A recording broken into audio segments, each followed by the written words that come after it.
Hello students, welcome to my YouTube channel. Myself CMA Harsh Sompura.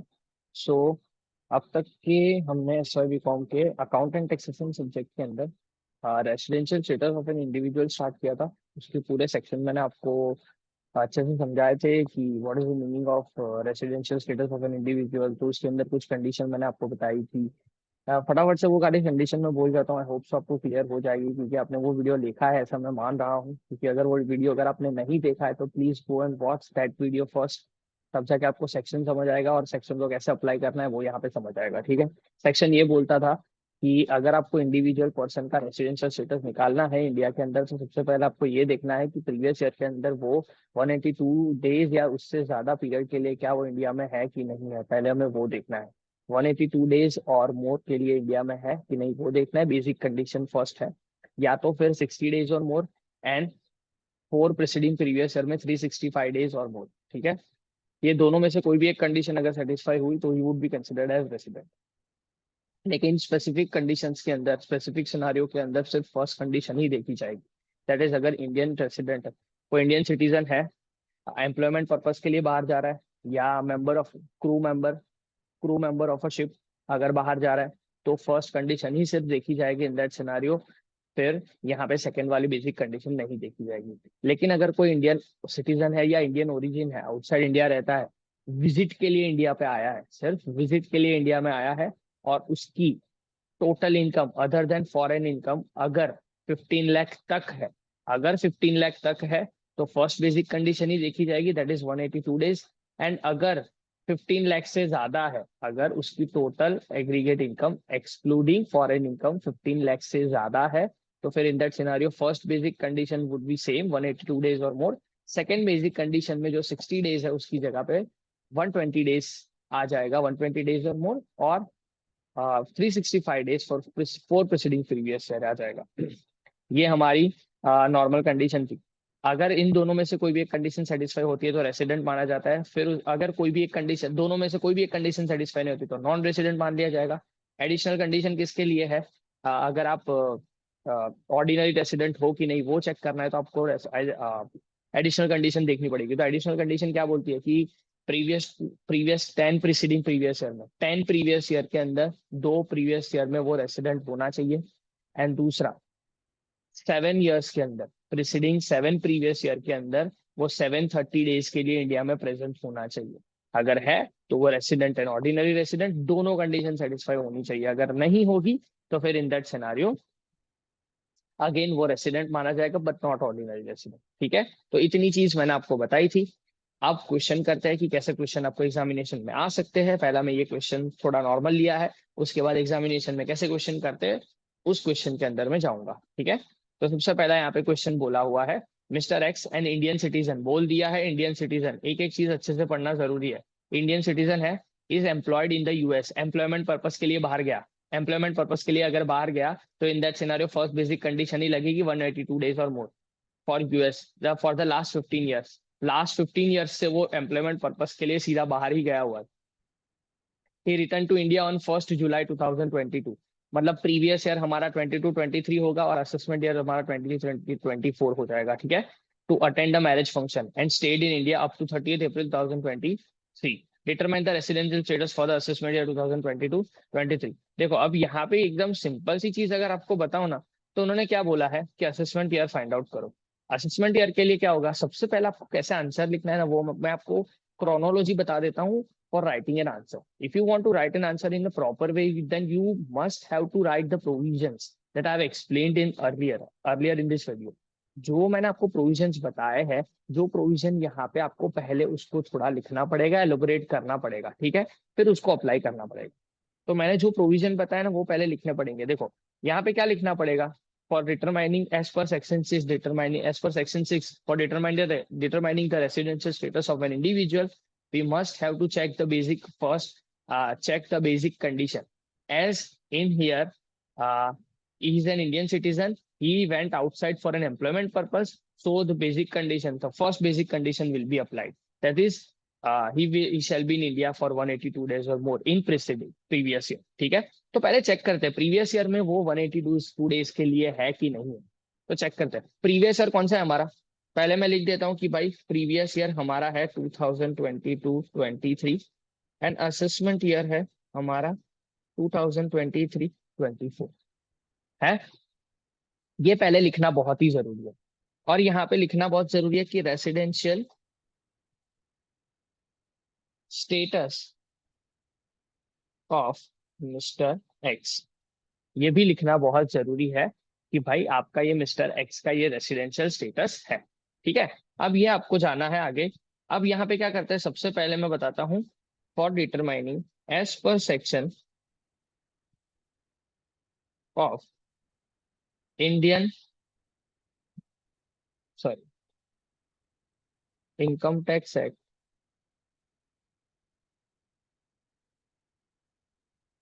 For determining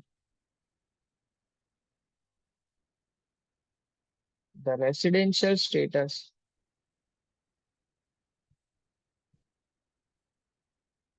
of an individual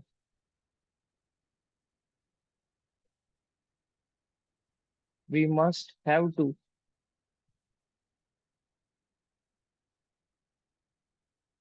check two basic conditions.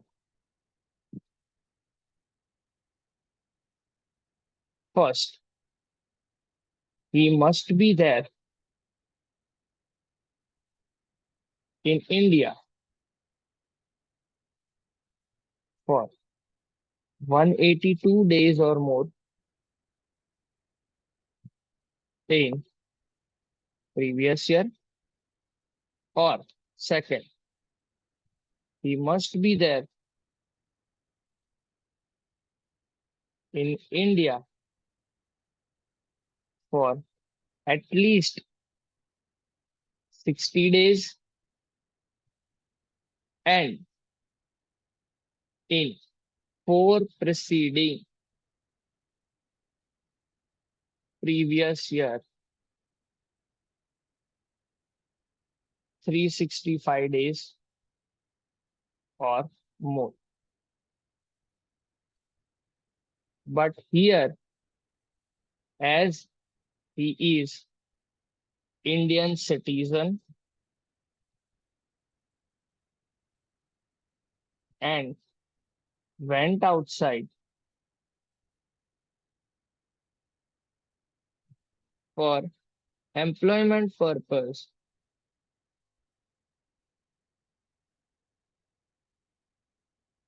so we shall check only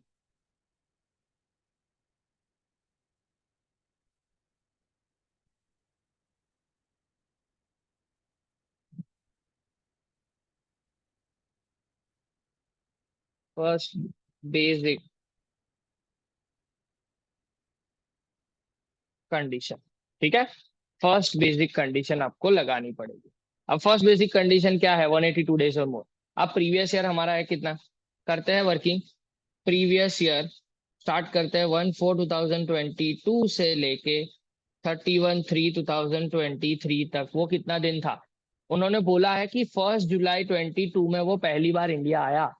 ठीक है, 1 जुलाई मतलब 1/7 को। देखो, जिस दिन वो इंडिया आया और जिस दिन वो इंडिया से जाएगा, वो ऐसा मान लिया जाएगा कि वो पूरा दिन वो इंडिया में था। सिंपल है। तो फर्स्ट फर्स्ट जुलाई मतलब 1/7/2022 को वो इंडिया में आया। ठीक है, और वो चला कब गया, 30th April 2023, 30th April को गया। ठीक है, 30th April मतलब हमारे लिए तो प्रीवियस ईयर हमारा 31/3 को ही खत्म हो रहा है। हाँ, हमारा प्रीवियस ईयर वो 31/3 को ही खत्म हो जा रहा है, उसके बाद वो गया, मतलब प्रीवियस ईयर पूरा कंसिडर करेंगे। तो अब वो आया कब से, तो ही स्टेड इन इंडिया, ऐसा लिखना है हमें।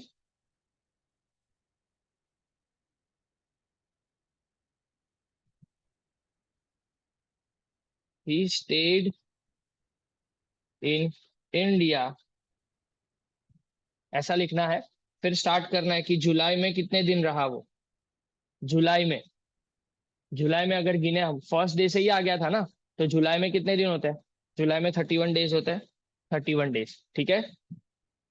31 जुलाई, अगस्त, अगस्त में भी 31 days. January, February, March, April, May, June, July and August, अगस्त में भी 31 डेज होते हैं। सितंबर, सितंबर 30 डेज।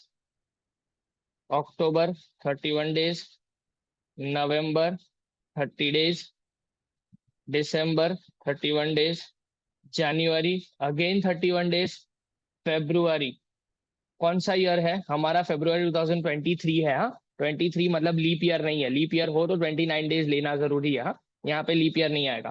तो 28 days एंड मार्च 31 days।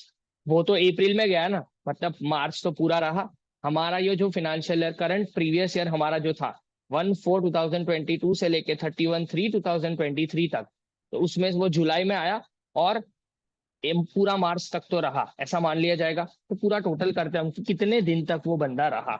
ठीक है, 31 days plus 31 days plus 30 days plus 31 days plus 30 days plus 31 days plus 31 days plus 28 days plus 31 days, that is 275 days।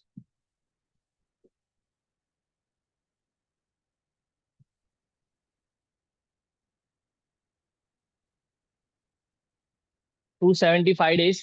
ठीक है, first basic condition उसने सेटिस्फाई किया। हाँ, तो ऐसा लिख देना है, as he was there in India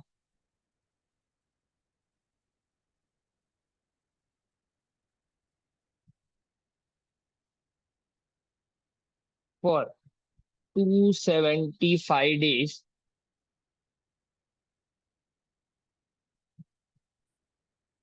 that is that is more than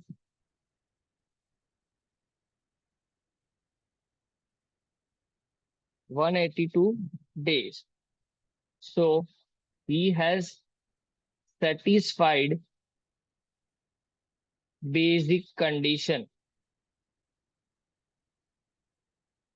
Basic condition satisfy कर दिया।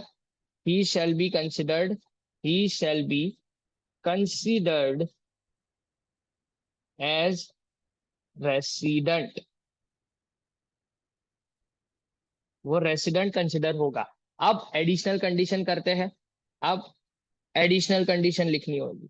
एडिशनल कंडीशन, एडिशनल कंडीशन क्या है? पहले वो दोनों लिख दो। सबसे पहले वो दोनों लिख दो। First, he must be resident for at least 2 years out of 10। PPY लिख देता हूं यहाँ पे, preceding previous year. And he must be there in India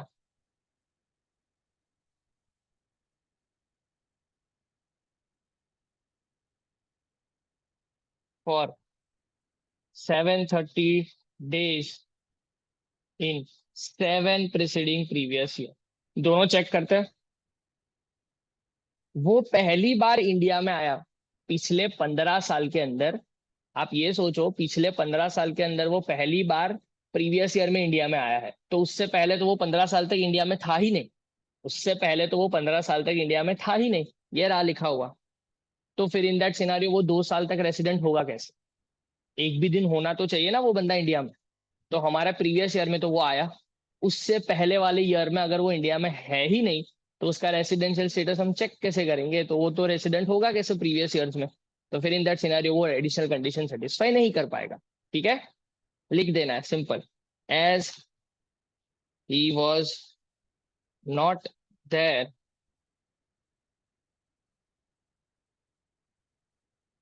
in India for preceding previous year, तो he shall not be able to satisfy any of the additional condition. So he shall not be considered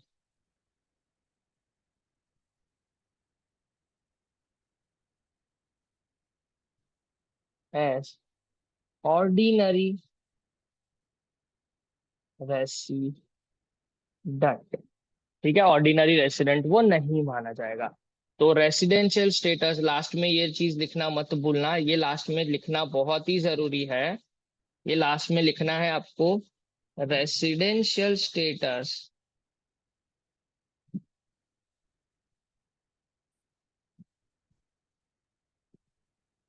of mister x is resident but not ordinary resident. That's it. इतना simple है, इतना लिखोगे full marks आ जाएंगे। कुछ नहीं है ये। Done है। आई होप सो ये सम से आपको रियलाइज होगा या समझ आ जाएगा कि हमें अप्लाई करना। और वो अप्लाई करने के लिए, सेक्शन को अप्लाई करने के लिए you must have to understand the section, और उसको याद रखना भी बहुत जरूरी है। अंडरस्टैंड करना तो जरूरी है, और वो सेक्शन को याद रखना भी जरूरी है कि भाई उसका रूल क्या है। देन तो नेक्स्ट वीडियो में मिलेंगे। अब जो पेपर के इंपॉर्टेंट वाले सम्स होंगे, जो इनकम टैक्स के, जो रेसिडेंशियल स्टेटस के हैं, वो करेंगे। इजी है, अगर आपको रूल्स आ गया 100% ईजी। 5 मिनट में आपको जैसे ही क्वेश्चन देखोगे आंसर पता हो जाएगा। सिर्फ आपको लिखना है, उसमें थोड़ी देर लग सकती है। बाकी आंसर तो जैसे पढ़ोगे वैसे ही आपको समझ आ जाने वाला है। ठीक है, तो we shall until then, we shall meet in the next lecture. Good bye, और अच्छे से पढ़ाई करते रहो। अगेन से रिक्वेस्ट, अगर आपको ये वीडियोस अच्छे लग रहे हैं, please do like share and subscribe. आपके दोस्तों के साथ शेयर करो, ताकि मुझे भी थोड़ा मोटिवेशन मिलता रहेगा और आपको भी मिलता रहेगा कि आपको भी अच्छे अच्छे वीडियो मिलते रहेंगे। ठीक है, keep supporting me guys. Thank you so much. We shall meet in the next lecture.